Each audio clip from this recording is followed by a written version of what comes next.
madrasah dengan judul Syariah dan Demokrasi, Implementasi Hukum Islam dalam Sistem Hukum Indonesia. Hadirin yang saya hormati, sebagai negara berbentuk republik yang menjunjung tinggi kedaulatan rakyat, Indonesia dapat disebut sebagai negara demokrasi. Sejak tumbangnya rezim otoriter Orde Baru, Indonesia, negara dengan penduduk muslim terbesar di dunia, kerap dipuji sebagai negara yang telah membuktikan bahwa Islam, demokrasi, dan modernisasi dan modernitas dapat tumbuh dan berkembang bersama. Sayangnya, demokrasi sering dipandang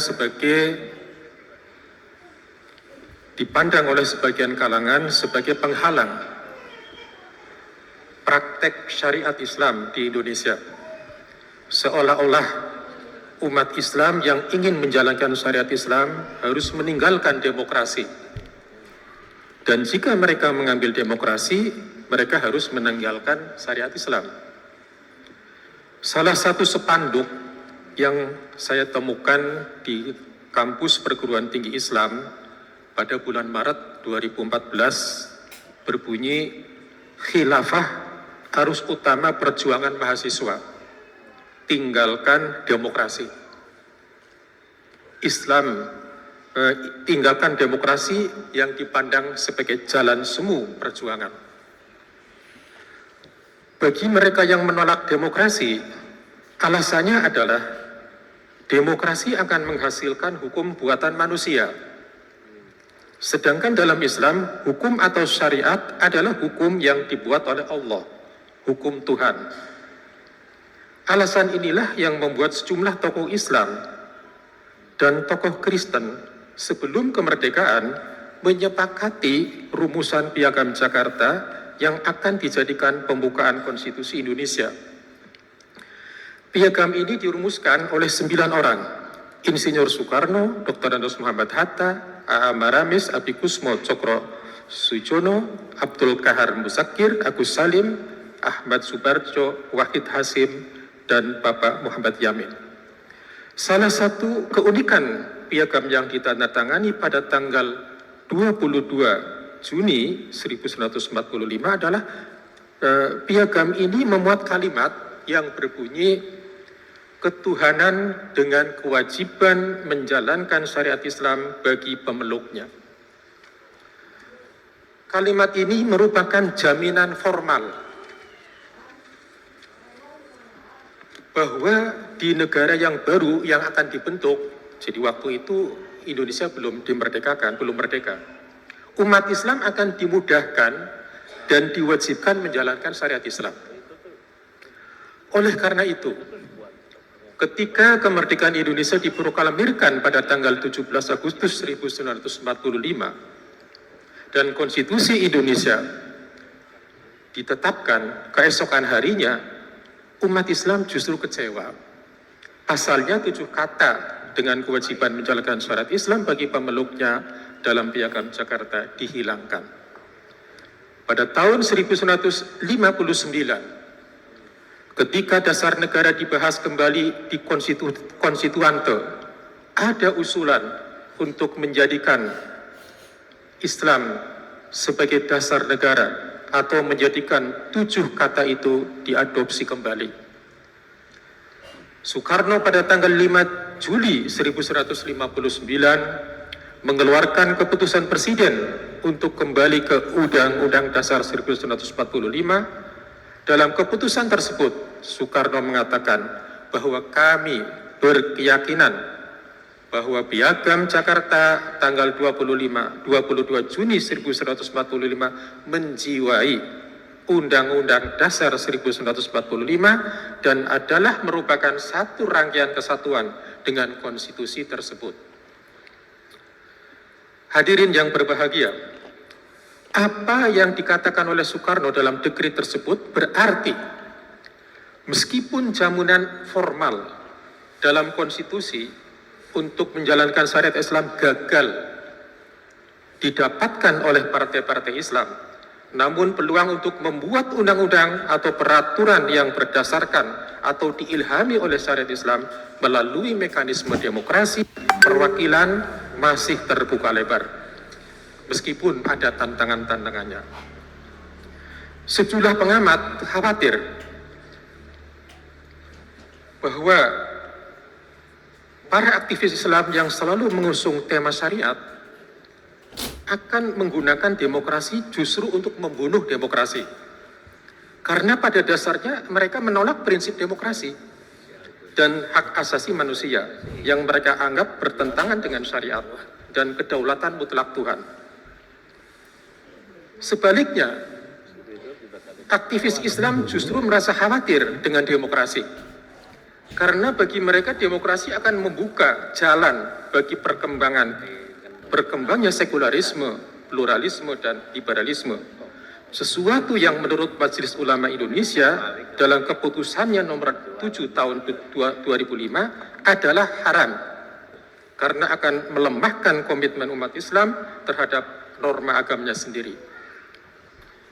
Oleh karena itu, hadirin yang berbahagia, tanpa adanya upaya mensinergikan antara tuntutan syariat Islam dan tuntutan demokrasi, maka perbedaan pandangan antara dua kelompok yang berbeda pandangan tersebut dapat semakin lebar dan dapat menimbulkan konflik dan kekerasan yang pada gilirannya akan mengganggu keutuhan bangsa. Dengan asumsi bahwa demokrasi tidak mengancam akidah umat Islam dan syariat Islam dapat disinergikan dengan demokrasi, orasi ini akan menjelaskan pengertian syariat dan demokrasi, landasan teologis bagi umat Islam untuk mendukung demokrasi, hukum Islam dalam sistem hukum Indonesia, serta tantangan dan solusi alternatif untuk mempraktekkan syariat Islam dalam konteks demokrasi konstitusional Indonesia.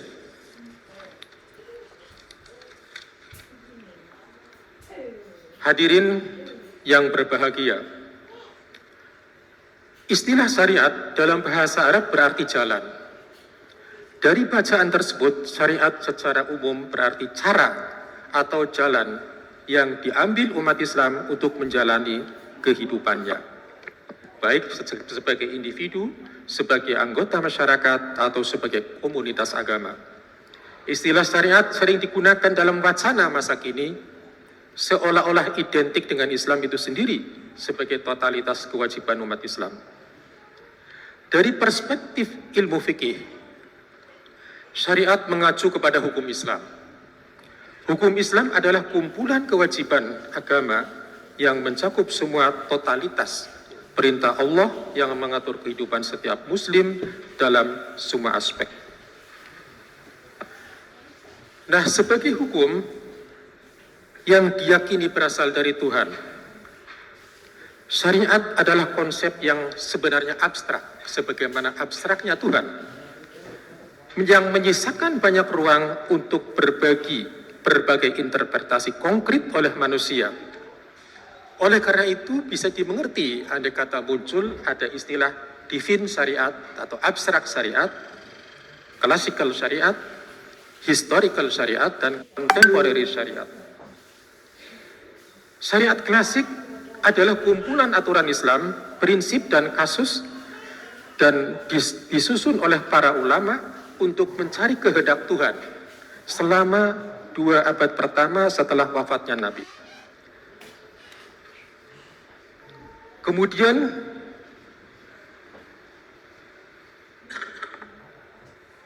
dalam pengertian ini, syariat dapat ditemukan dalam karya-karya klasik para ulama dari madhab-madhab yang dominan dan karanya lebih konkret. Jadi konkretisasi syariat adalah ada pada kitab-kitab madhab para ulama. Syariat historis mencakup seluruh tubuh dari semua prinsip, aturan, kasus, dan interpretasi yang dikembangkan dan diasumsikan,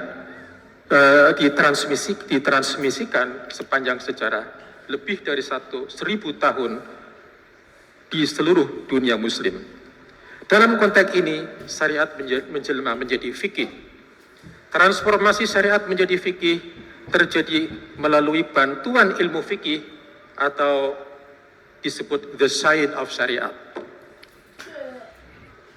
Melalui metode yang dikembangkan dalam ilmu fikih, para sarjana muslim yang didampingi para pengikutnya membentuk mazhab-mazhab fikih. Jadi ahli fikihlah yang secara mandiri mengembangkan hukum Islam sekaligus sebagai artikulatornya. Jadi sistem hukum Islam tumbuh dari upaya individu yang benar-benar ingin mengetahui kehendak Tuhan. Individu-individu yang dimotivasi oleh komitmen keagamaannya dan akhirnya membentuk lingkaran dan kelompok belajar. Hampir 100 tahun setelah wafatnya Nabi Muhammad SAW atau sekitar 750 Masehi, individu yang memiliki ilmu luas dan terus ingin belajar kemudian menjadi orang terpelajar dan lebih berpengaruh di masyarakat semata-mata karena ilmunya.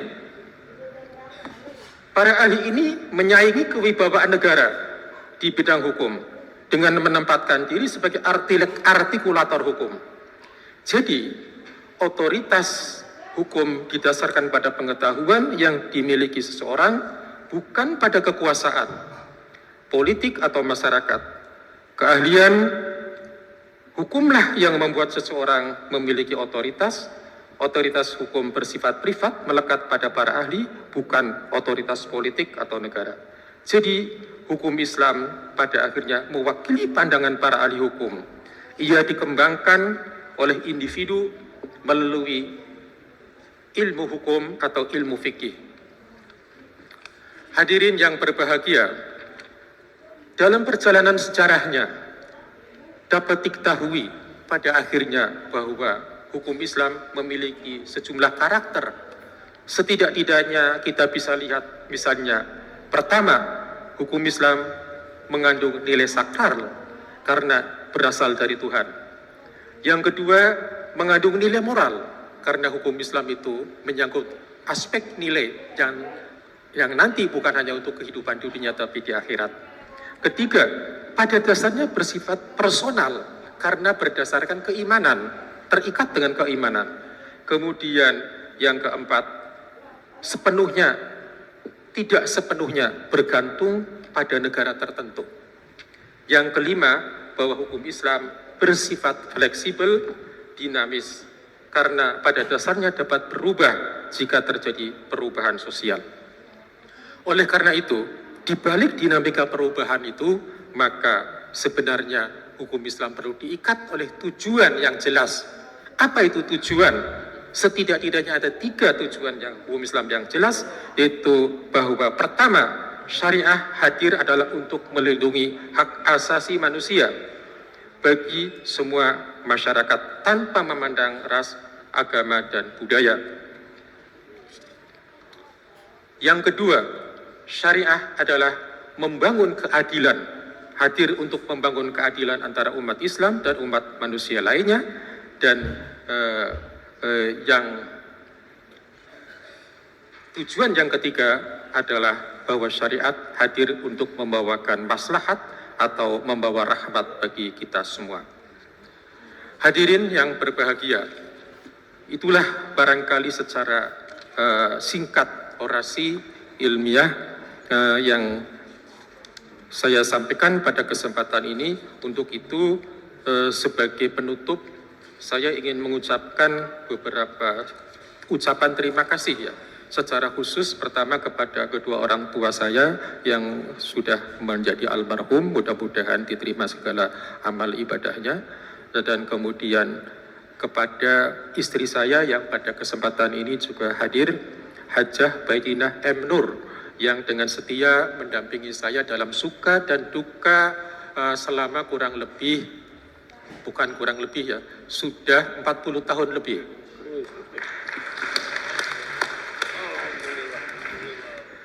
Kemudian juga saya ingin mengucapkan terima kasih kepada Pak Rektor, Pak Dekan, kemudian seluruh sivitas akademika, terutama guru-guru saya. Di sini ada Bapak Cik Hasan Bisri, juga selalu mendampingi dan membimbing saya sejak kita memiliki concern untuk mengembangkan syariah dalam konteks keindonesiaan. Jadi sejak tahun 2000, kita sejak ada eksperimen syariah di Aceh, itu kita sudah bersama-sama dengan Pak Cik, dan sekarang seringkali masih kita berkomunikasi terus-menerus.